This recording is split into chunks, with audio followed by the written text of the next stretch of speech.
자, 오늘은 가나의 혼인잔치를 세 번째 시간, 또 두 번째 시간이네.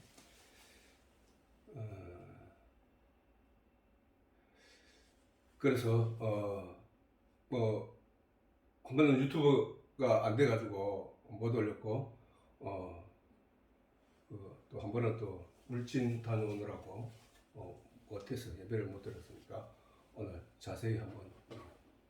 그리고 엄마가 내일은 또 저걸 한다고, 오늘 저녁 야간이기 때문에 이렇게 땡겨서 합니다.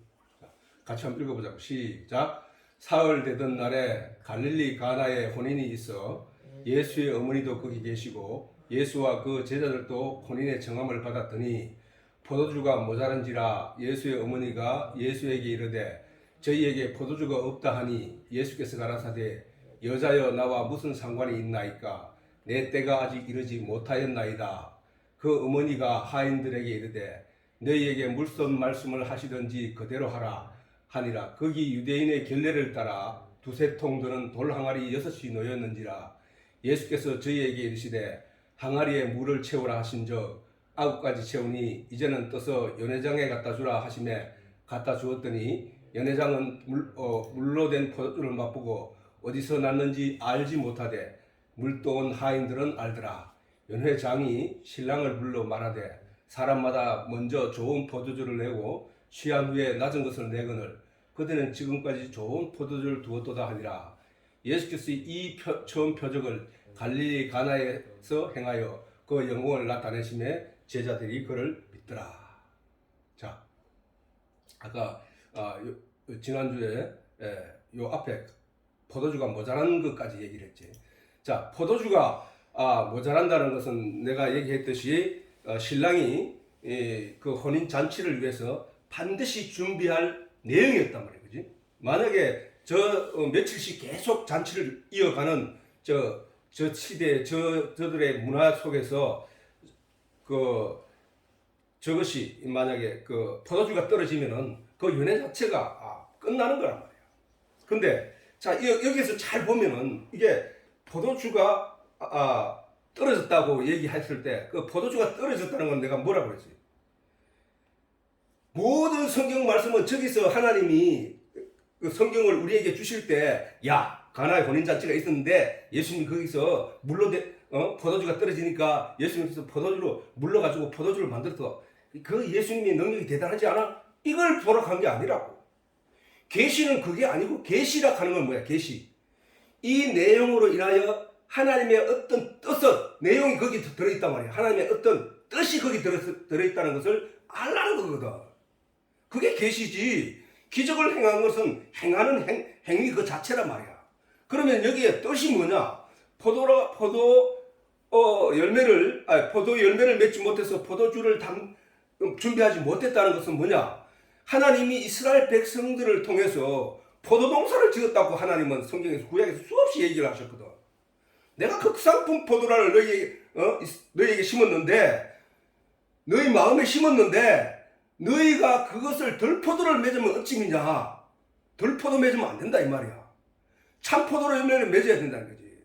참포도 열매를 맺어서 뭘 해야 되느냐? 반드시 포도주를 생산해내야 된다는 거야. 생산해내야 된다고. 그런데 저 잔치에 포도주가 부족했다는 얘기는 뭐야? 온전하지 못한 열매였다는 거야. 완전하게 이루지 못했다는 거야. 다시 말해서 이스라엘 백성들이 그 신앙생활의 결과는 어디로 가는 거냐면은 얘기했듯이 신랑을 만나는 자리란 말이야. 신랑을 만나는 자리. 자, 우리가 지금 신앙생활을 하는 게 이게 뭐야? 나중에 신랑이신 예수를 만나는 거거든. 하나가 되어가지고 천국에 들어가는 거란 말이야. 그지? 그런데 지금 그거를 설명하는 거야. 이스라엘의 구약의 사람들은 열심히 신앙생활 저들을 했다고 하는데 그 결과가 포도주 아래께 얘기했듯이 8가지 포도밭에서 한 바트밖에 포도주를 생산을 못하는 정도로 아주 작은 극소량의 포도주밖에 생산을 못했다는 거야. 그럼 뭐야? 저 잔치는 끝나는 거야. 파장. 끝나는 거라고. 저 잔치는 파장이 돼. 파장. 끝났어. 예수님이 저기 안 계셨다. 그러면 저 잔치는 끝나는 거야. 그 자리에서. 이걸 잘 그려보라고. 이게 뭐야? 내가 율법을 폐하려 온 것이 아니라 율법을 완전케 하려 왔느니라 하신 예수님의 말씀이 저기 있다고. 율법으로 저들이 열심히 신앙생활을 했을 때에 그들이 신앙의 결과, 신앙의 하나님 앞에 드려야 될 열매는 열흘 가지 포도밭에서 겨우 한 바트 정도 얻을 만큼의 포도주밖에 얻지를 못했다는 거야. 어? 그게 바로 율법이라는 거야. 율법, 너희들의 신앙생활이었다는 거야. 자, 그 혼인잔치를 완성시키는 분이 누구냐? 예수라고.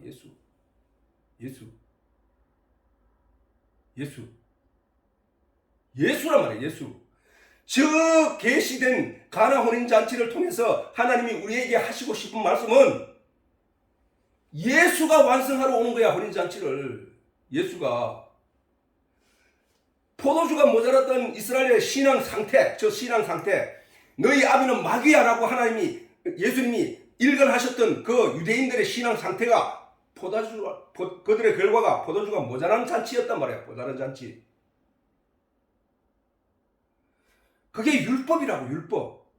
너희가 율법으로 신앙생활을 하는 자는 그 결과밖에 못 얻어낸다고. 그런데 이게 제일 중요한 거야. 사실은 이 포도주가 모자란다는 저 내용, 저 사실이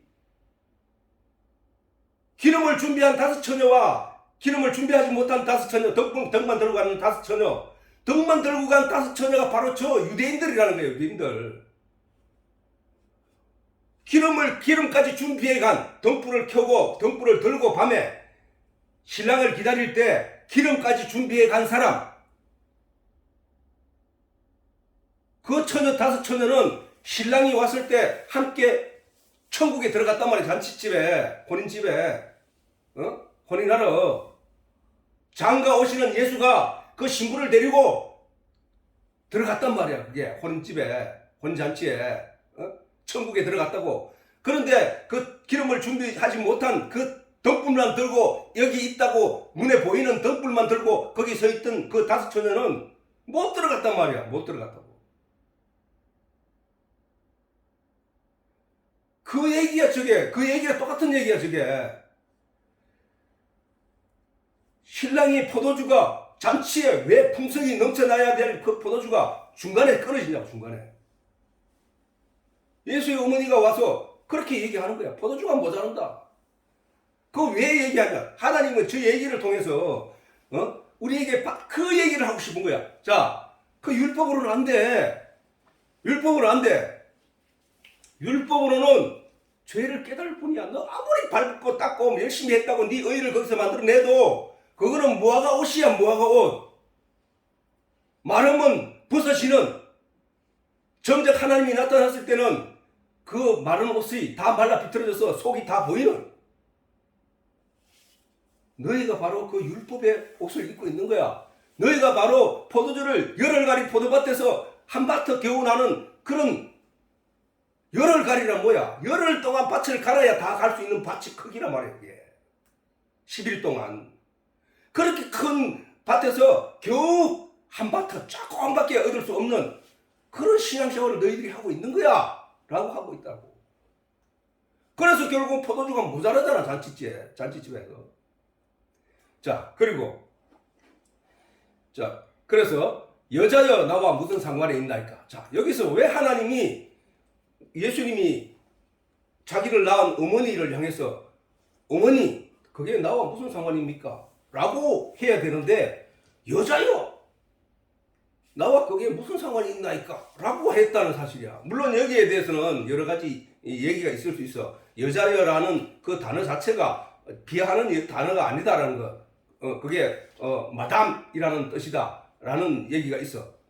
부인이라는 얘기가 또 있고 있는데, 근데 아무튼 우리가 생각지 못한 우리 말로 번역이 됐으니까, 번역이 될 때 하나님이 그러면은 아무런 성령의 역사 없이 번역이 됐느냐? 아니란 말이야. 하나님이 우리 민족에게, 우리 한글로 된 세대, 한글 문화에 안에서 우리가 이해할 수 있는 이야기들을 기록하게 하셨다는 사실이야. 그러면 여자라고 했을 때 우리가 아는 여자는 존칭어가 아니라 보통 사람들의 지칭하는 말이란 말이지. 그 여자여 나와 무슨 상관이 있나이까? 이 말씀이 굳이 여기에 쓰인 이유는 뭐냐? 이때부터 예수님은 나는 한 민족, 한 사람의, 한 가족의 아들이 아니라는 거야. 예수의 어머니가 예수 위에 설 수 없다는 것을 하나님이 여기서 우리에게 가르쳐주고 있다는 사실. 여자여, 나와 무슨 상관이 있까? 아니, 왜 상관이 없을까? 잔치집에 포도주가 떨어졌다고 말을 한 마리아의 의도는 뭐였을까? 예수, 당신은 여기에 포도주가 없을 때 어떻게 해야 되는지 알고 있잖아요. 기적을 해가 오병 이어의 기적도 해가시는 그런 능력이 있는 분인데 이거 어떻게 해야 될지 아시잖아요. 라는 얘기거든. 근데 예수님은 나와 무슨 상관이 있냐는 거야. 왜 상관이 없느냐? 율법의 내용은, 율법의 결과는 예수가 상관하지 않아. 예수는 복음으로, 은혜로 주어지는 거기 때문에 율법의 결과와는 아무런 상관이 없다고. 율법의 결과로는 아무런 상관이 없다고. 율법의 의지대로 살아가려고 하는 사람들에게는 예수가 필요 없다 이 말이야. 왜? 율법의 행위 하나하나로 자기 옷을 입는 사람들은 그 자체가 예수와 상관이 없는 자라니까. 예수가 상관이 있는 것은 그들이 절망해서 죽게 될 때, 그들이 다시 일어날 수 없을 때 사마리아에서 강도를 만난 그만 죽게 된 그 강도에게 피해를 입은 그 자에게 예수님이 다가가는 거야. 그가 아무 능력이 없고 나는 죽을 수밖에 없다고 인정하고 믿을 때 그에게 다가가는 것이 바로 예수야. 잔치가 파하여 그 잔치가 파산될 지경에 이르렀을 때 모두가 두 손 두 발 다 들었을 때 그때 예수가 은혜로 그들에게 다가가는 것이라. 자, 우리가 내 때가 아직 이르지 못하였느냐. 그러면 내 때가 아주 간발의 차이야. 내가 지금 포도주가 떨어진 건 내가 알고 있다. 예수님이 마음속에 그 말씀을 하는 거야. 내가 포도주가 떨어진 걸, 이 잔치에서 떨어진 걸 알고 있다. 그렇듯 이 잔치는 끝났다. 그거는 내가 상관해서 그런 결과가 얻은 게 아니라 저들이 자기 발로, 자기 능력으로, 자기 힘으로 하려고 했을 때 그 얻은 결과다. 여러분 한번 볼래? 예수님께서 자, 그 뒤에 뭐냐? 자, 결례를 따라 두세 통 드는 돌 항아리 6이 놓였다고 해서. 자, 결례를 따라 두세 통 드는 돌 항아리 6이 놓였다는 얘기는 이게 성전 마당이야, 이게. 성전 마당이야. 저 잔치가 지금 성전 마당 안에서 일어나고 있는 거야. 성전 마당 안에서. 가나 혼인잔치가 있는데 그 돌 항아리 6이 놓였다는 그 자체가 뭐야 하면은 그게 성전 안이라는 얘기거든. 그 성전 안인데 그러면 성전 안에 왜 물이 없다는 사실이야. 물이 없다고 돼 있지 거기. 물이 없는 거야. 거기 유대인들의 결례를 따라 두세 통 드는 돌 항아리 6이 놓였는지라. 그런데 물이 없다고 했잖아. 그래서 예수께서 저희에게 이르되 항아리에 물을 채우라 하시단 말이야. 그 얘기 뭐야? 물이 없었다는 얘기거든. 자, 여기에서 우리가 뭘 알 수 있다? 여기서 저들은 율법조차 제대로 행하지 않았다는 얘기야.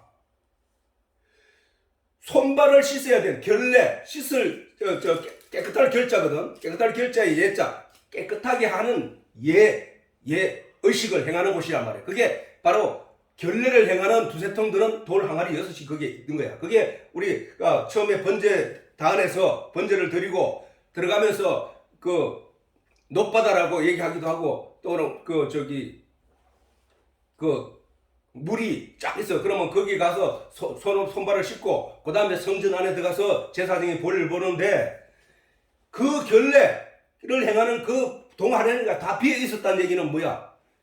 그 일을 하지 않았다.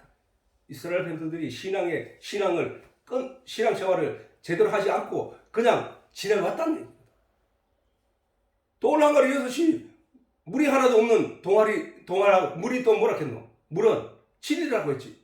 진리의 내용이 하나도 없는 거야, 그게. 유대인들에게. 하나도 없었다는 얘기야. 하나도 없었다는 얘기야. 그래서 저들은 유대인들은 결국은 전에는 뭘로 씻었어? 물로 씻었단 말이야. 우리가 알고 있는 그 물로. 그런데 예수님께서는 그 물을 변화시켜서 뭘로? 피를 만들어, 피를. 예수의 피로 우리가 씻김을 받고 있는 거잖아, 지금. 예수의 피로. 예수의 피로 씻김을 받는 거라고. 그랬을 때 물을 가득 채웠더니 그 물이 변하여 포도주가 되었다는 거지. 포도주는 성경에서 얘기할 때 예수의 피라고 말합니다. 피. 예수의 피.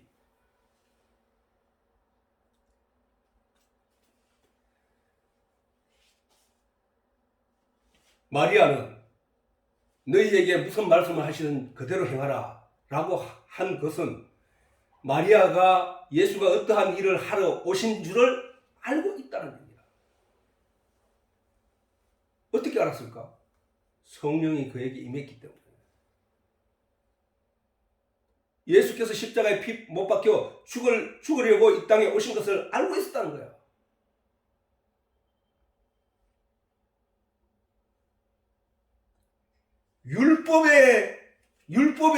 율법의 결과는 잔치를 완성할 수 없다고. 오늘날도 우리가 내가 행위적으로 거룩하게, 내가 착하게, 선하게 살아서 내가 기독교인에서 자부심을 갖는다면 저 사람은 왜 교회를 다니면서 저런 행동을 해? 저렇게 하는 거야? 라고 손가락질 하는 그 사람이면 분명히 그 율법의 결과 때문에 그렇게 손가락질 하고 있는 거거든. 그는 은혜를 입지 못한다는 거야. 그렇게 손가락질하는 그런 신앙생활은 결국은 온전한 포도주가 얻지 못한단 말이야. 어떤 포도주를 얻어야 되느냐? 어떤 포도주가 있어야 되느냐? 바로 예수 그리스도의 은혜로 말미암는, 예수 그리스도가 완성하는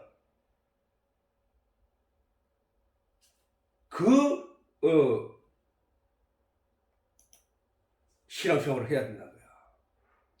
자, 이게 율법과 그 앞에 있던 그 율법의 사람들, 요거 한번 읽어보자고.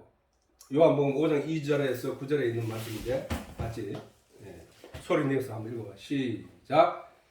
앞에 있으니까 시작. 예루살렘에 있는 양문 곁에 히브리 말로 베데스다라는 못이 있는데 거기 행각 5이 있고 그 안에 많은 병자, 소경, 쩔뚝발이, 혈기 마른 자들이 누워 물의 동함을 기다리니, 동함이라 하는 것은 물에 움직일 때, 물이 이래 진동, 파장이 일어날 때 그 동함을 기다리니 이는 천사가 가끔 못에 내려와 물을 동하게 하는데 동한 후에 먼저 들어가는 자는 어떤 병에 걸렸던지 낫게 되미르라. 거기 38년 된 병자가 있더라. 예수께서 그 누운 것을 보시고 병이 벌써 오랜 줄 아시고 이르시되 내가 낫고자 하느냐? 병자가 대답하되 주여, 물이 동할 때 나를 못에 넣어줄 사람이 없어 내가 가는 동안 다른 사람이 먼저 내려가나이다. 예수께서 가라사대 일어나 내 자리를 들고 걸어가라 하시니 그 사람이 곧 나와서 자리를 들고 걸어가리라. 자, 예수님이 지금 가나 혼인잔치에서 우리들에게 하나님이 가나 혼인잔치의 이야기를 통해서 그 속에서 율법의 행위대로 행했던 유대인들의 신앙의 결과를 보여주시고 은혜로 말미암는 예수로 말미암아 완성시키는 내용이란 말이야. 그지? 그기란 말이야. 자, 여기도 그 얘기가 있어. 여기도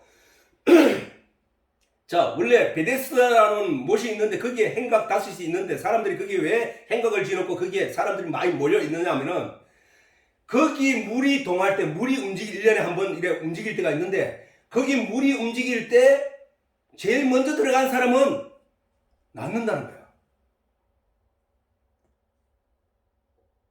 그 얘기가 있어서 그 안전뱅이가 그 가에서 물이 동하기를 기다리고 물 바로 옆에서 막 기다리고 있는데 한 번도 못 들어갔대요. 계획이 그게 38년 동안 그 38년 동안 그 물가에서 그렇게 지내왔다는 거야. 그게 율법이야, 율법.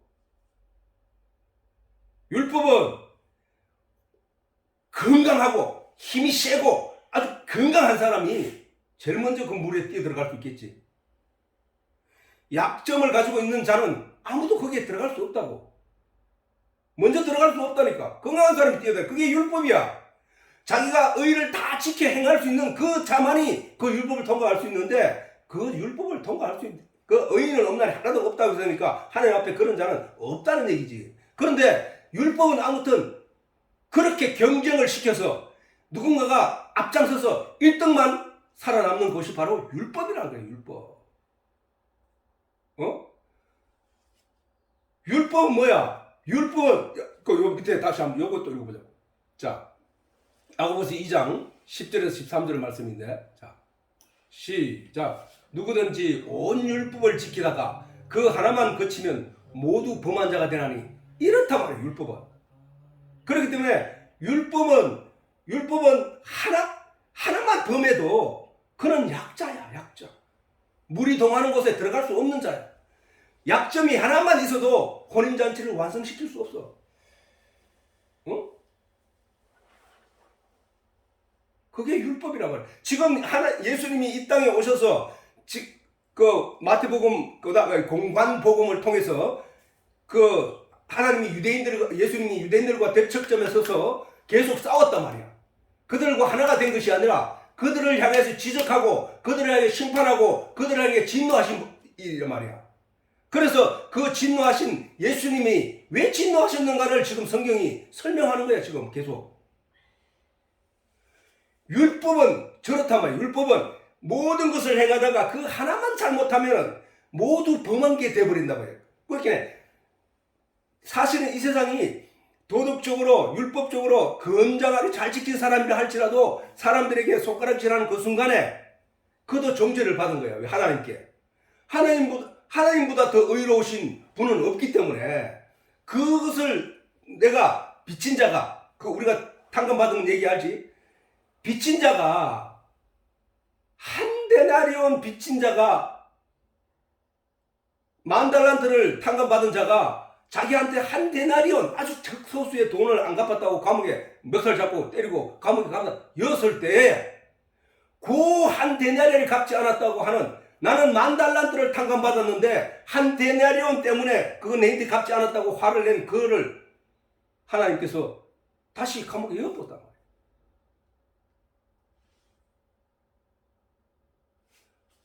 율법과 이 공관복음을 잘 읽으면은 율법과 복음의 차이를 계속 설명하고 있는 거야. 율법적인 내용으로 살면 안 돼. 내가 베푼 은혜로 말미암는 사는 자가 돼야 돼. 나를 주목해. 계속 그 얘기를 하시는 거야. 오병이의 기적을 일으키는 그 모든 사건들이 왜 나를 주목해? 나를 보고 표적을 알아. 율법은 죄를 깨달을 뿐이야. 너 거기서 살아날 수 있으면은 너는 살아날 수 없는 것이 인간이야. 너희는 부족한 거야. 계속 설명하는 것이 바로 성경이야, 성경.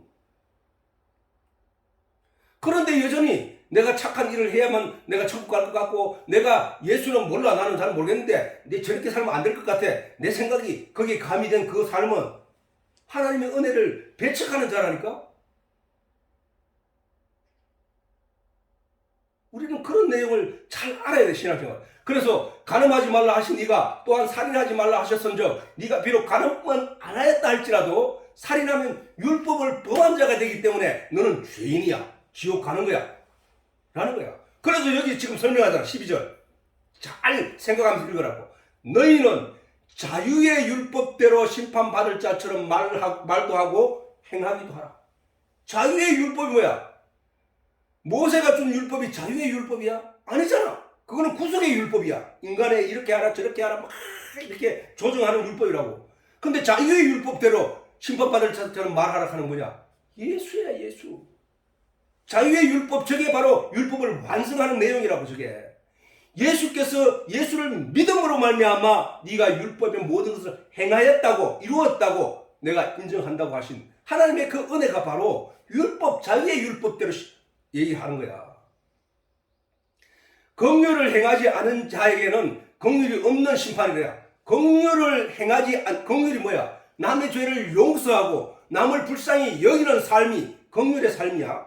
근데 남을 잘못을 지적하고 남을 정죄하는 자가 긍휼은 있는 자가 아니잖아. 그러기에 예수님이 너희가 죄가 있음에도 죄의 사함을 바라고 예수님께 나와서 은혜를 바라는 자에게 그 긍휼을 베푸신 분이 누구냐 말이야. 예수잖아, 예수. 그렇게 긍휼을 바라고 신앙생활을 해야 되는 것이지, 네가 율법의 결과대로 율법을 따라가느라고 긍휼을 잊어버려서는 안 된다는 것이야. 안 된다는 것. 지금 뭐야, 이 잔치마당에 포도주가 떨어졌을 때 예수님께서 어떤 내용으로, 어떤 마음으로 저 물로 포도주를 만들어서 그 잔치에 내갔을까? 불쌍히 여기신 거야. 불쌍히 긍휼히 여기신 거야. 잔치는 완성을 시켜야 되니까.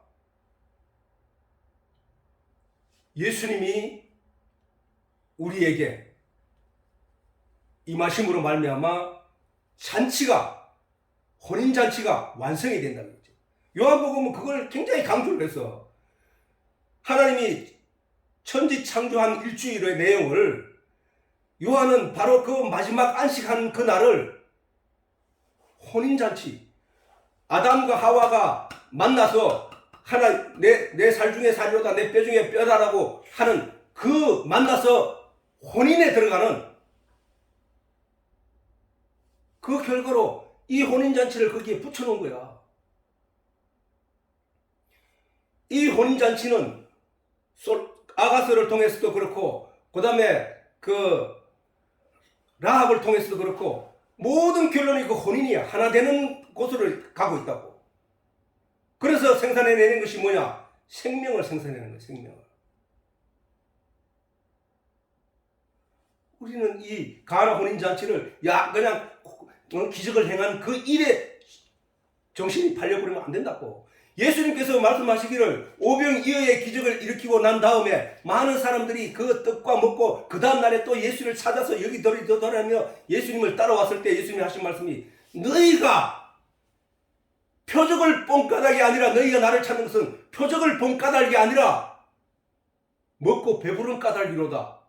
이 어리석은 인간들아, 어찌하여 표적을 알지 못하느냐? 내가 그 일을 행하였다는 것은 내가 내 입으로 사람이 떡으로만 살 것이 아니라 내 입에서 나오는 말로 너희를 살리는 것인데, 네가 거기서 봐야 될 것은, 내용은 표적을 보아야 하는데 표적을 보지 않고 왜 오늘 또 떡을 한 끼 채울 수 있을까 하는 마음으로 지금 나를 따르고 있느냐? 이 어리석은 인간들아. 표적을 봐야 된다. 이 가나 혼인잔치에서 하나님이 이 말씀을 우리에게 주신 것은 하나님의 편지란 말이야. 너 율법을 안 돼. 네 잘난 척 하지 마. 네가 깨끗하게 네 몸을 어떻게 해서 어떻게 하겠다고. 그건 안 돼. 뭐가 2%는 안 된다고 내가 수없이 얘기했잖아. 하나님의 은혜를 입어야 돼. 하나님의 손길이 너에게 있어야 돼.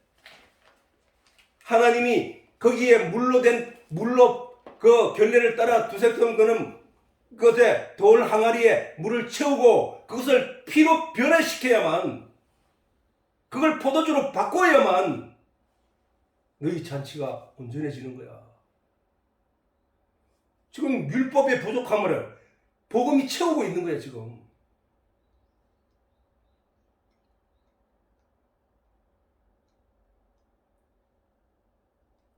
놀라운 사실이에요. 사실은 성경을 읽으면서 이런 내용을 발견하게 되는 순간, 그거구나 하는 그 장탄식이 나온단 말이야. 장탄식이. 율법에 저들은 돌 항아리에 물 하나 없이 그렇게 있었다는 사실이야. 그 결과, 신앙의 결과가 열흘가리 포도밭에서 겨우 한 바트 포도주를 얻는다는 거야. 내가 너희에게 마음에 극산품 포도나무를 심지 않았느냐.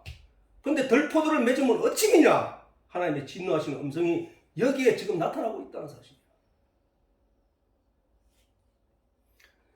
그리고 구약에는 물로 손발을 씻었지만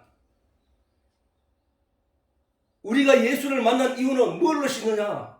예수 피로 씻고 있단 말이에요. 피로. 예수의 피로 우리의 더러워진 모든 것을 씻고 있다는 사실이야. 예수의 피가 뭐냐? 예수께서 뭐야? 누구든지 내 살과 피를 먹고 마시지 않는 자는 천국에 갈 수 없다. 내 살과 피는 뭐냐? 말씀이다. 말씀이 육신이 되어 오셨으니까 그분이 요한복음 1장 14절에 말씀이 육신이 되어 이 땅에 오신 분이야 말이에요. 그래서 그 물로 된 포도주를 들고 나갔더니 연회를 주관하는, 연회를 총괄 지휘하는 장이 신랑에게 찾아가서, 야, 너는 보통 집에 가면은 처음에 좋은 포도주를 내고 술이 취하고 난 뒤에 나쁜 포도주를 내는데, 그래서 술이 좋았다는 처음 먹을 때 그 맛을 기억하게 하고 사람들이 그러는데, 너는 어찌 돼가지고 처음 포도주를 보다 더 좋은 포도주를 지금 늦게 내오느냐, 이런 얘기를 했다고. 그 말에 물도온 하인들은 알지. 야, 이게 진짜구나. 이게 진짜 포도주구나. 알았다는 거야. 이게 진짜 포도주야, 이게. 이게 진짜 포도주라고. 이게 진짜 포도주. 그러면 그 앞에 거는 뭐야? 율법의 결과로 만들어낸 포도주는 그야말로 형편없는 포도주야. 형편없는 포도주.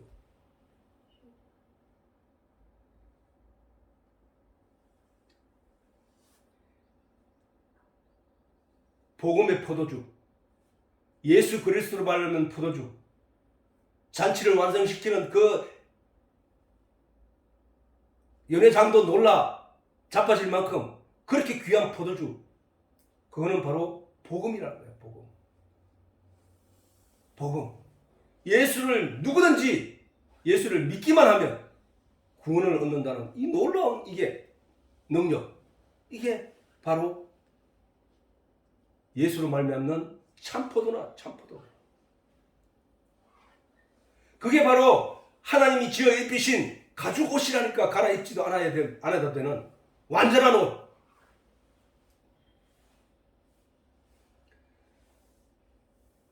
우리가 오늘 또 신앙생활 할 때 바로 그 예수를 믿는 믿음이 내 속에 있어야 된다. 그 예수가 어떤 분이라는 사실을 오늘 또 이 성경 말씀을 통해서 알게 됐다는 것이지. 예수만이 나의 주인이 되어야 되고 예수만이 나의 의지가 되어야 된다고. 저 세상 사람들은 이런 내용을 모르니까 그냥 지나가고 예수 믿는 사람들 핍박하고 공격하고 있는 거야. 노아가 아라라스탄에서 배를 방주를 지을 때 미친놈 저주를 하고 욕을 하고 손가락질하고, 아니 세상적인 이치로 볼 때 배는 바닷가에서 지어야지 왜 산꼭대기에서 짓냐는 거야. 오늘 이 세상 사람들이 우리를 바라볼 때, 아니 다른 종교 다 있는데 왜 기독교만 구원이 있다고 말하고 주장하냐고 얘기를 하고 있는 거야. 그리고 현실적으로 예수를 믿는다고 해서 무슨 돈이 나오는 것도 아닌데 왜 저러는 거야 라고 손가락질하고, 기독교가 심리적으로 마음의 위로는 예배가 마음의 위로는 줄 수 있어도 방역에는 도움이 되지 않는다는 그런 시각으로 교회를 핍박하지만, 그러나 진리를 아는 사람들은 이 진리의 내용을 굳게 붙잡고 오직 예수만이 내가 살 길이고 홍수가 반드시 일어났던 것처럼 예수의 재림이 반드시 일어난다는 사실을 여기서 또 강조하고 있는 거야. 우리는 반드시 저 완성된 잔치집에 들어가야 된단 말이야. 들어가야 된다고. 잔치를 보려는 어떤 부자가 사람들을 보내서 사람들을 불러서 잔치에 초청했더니 다 지 할 일을 하고 가버린다는 거야. 우습게 봐버리는 거야. 내가 그거 안 갈 거야 라고. 주인은 결국은 사거리에 나가서 종들에게 시켜서 사거리에 나가서 아무나 다 데리고 오라.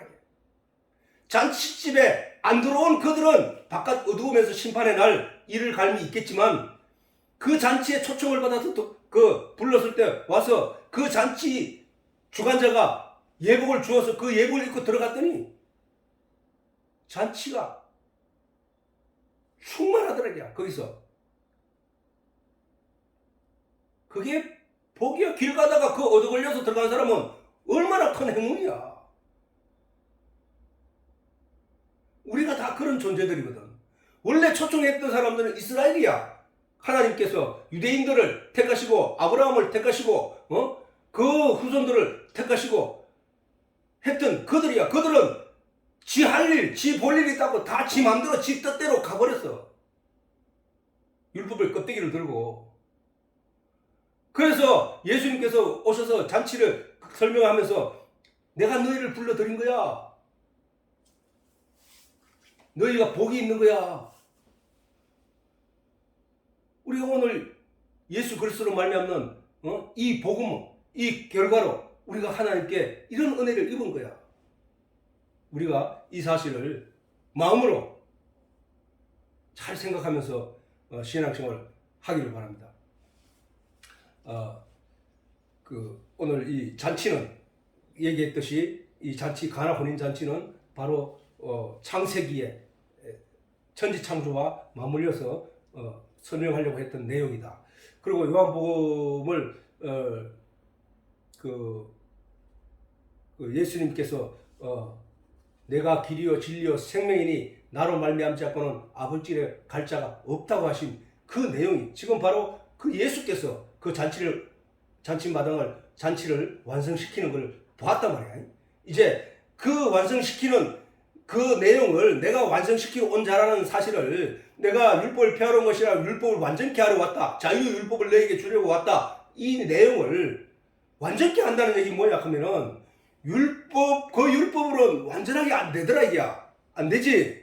내가 이제 그 새로운 율법을 줄 거야. 사랑이라는 율법을 줄 거야. 그 사랑의 율법을 인하여 너희가 완전케 되는 거야. 그걸 이유로 예수님께서 기적을 보이고 표적을 행하시면서 그 일들을 보여주는 거야. 예수님께서는 창녀하고도 같이 술을 먹고 식사하고 하신 분이란 말이야. 왜? 그 유대인들의 신앙의 기준으로 관점으로 그거를 볼 때는 말할 수 없는 내용이거든. 그러나 긍휼을 가지신 예수 입장에서 볼 때는 모든 내가 죄인을 구하려 왔지 의인을 구하려 온 게 아니야. 내가 병들었음에도 내가 의인이라고 내가 병들었음에도 내가 건강하다고 인식하는 사람은 의원을 찾지 않듯이 그게 유대인들이야. 그러나 창녀는 뭐야? 나는 이 세상에서 유대인으로부터 버림을 받았고 손가락질을 당하고 진짜 침뱉음을 당하며 삽니다. 나는 가야 할 곳은 없습니다. 그 불쌍한 자, 그 죄인에게 하나님이 은혜를 부어주시고 있다. 손길을 내민 것, 그것이 바로 긍휼, 예수의 긍휼. 강도를 만나 그만 죽게 된 그 강도를 만난 그만 죽게 된 그 자에게 여리고로 내려가던 부자가 그의 손을 잡아 그를 나귀에 태우고 병을 치료하고 낫게 한 그 사실. 복음은 계속 그 얘기를 하는 거야. 네 잘났다고 하는 자에게는 안 찾아오신다는 거야, 예수님이. 주여, 내가 죄인입니다. 내가 죄인의 괴수입니다. 주여 나를 불쌍히 여기시고 이 죄인을 용서하시고 구원해 주시옵소서. 내가 하나님의 자녀로 살기를 원합니다. 내가 천국 가기를 원합니다 하는 그런 자에게 하나님이 긍휼로 그 자리에 나타납니다. 예수님께서 아까 그 혼인잔치에 내 때가 아직 이르지 않았다는 얘기는 그들이 아직도 그걸 모르고 있다는 거야. 그걸 알 때에 내가 그 잔치를 완성시킨다.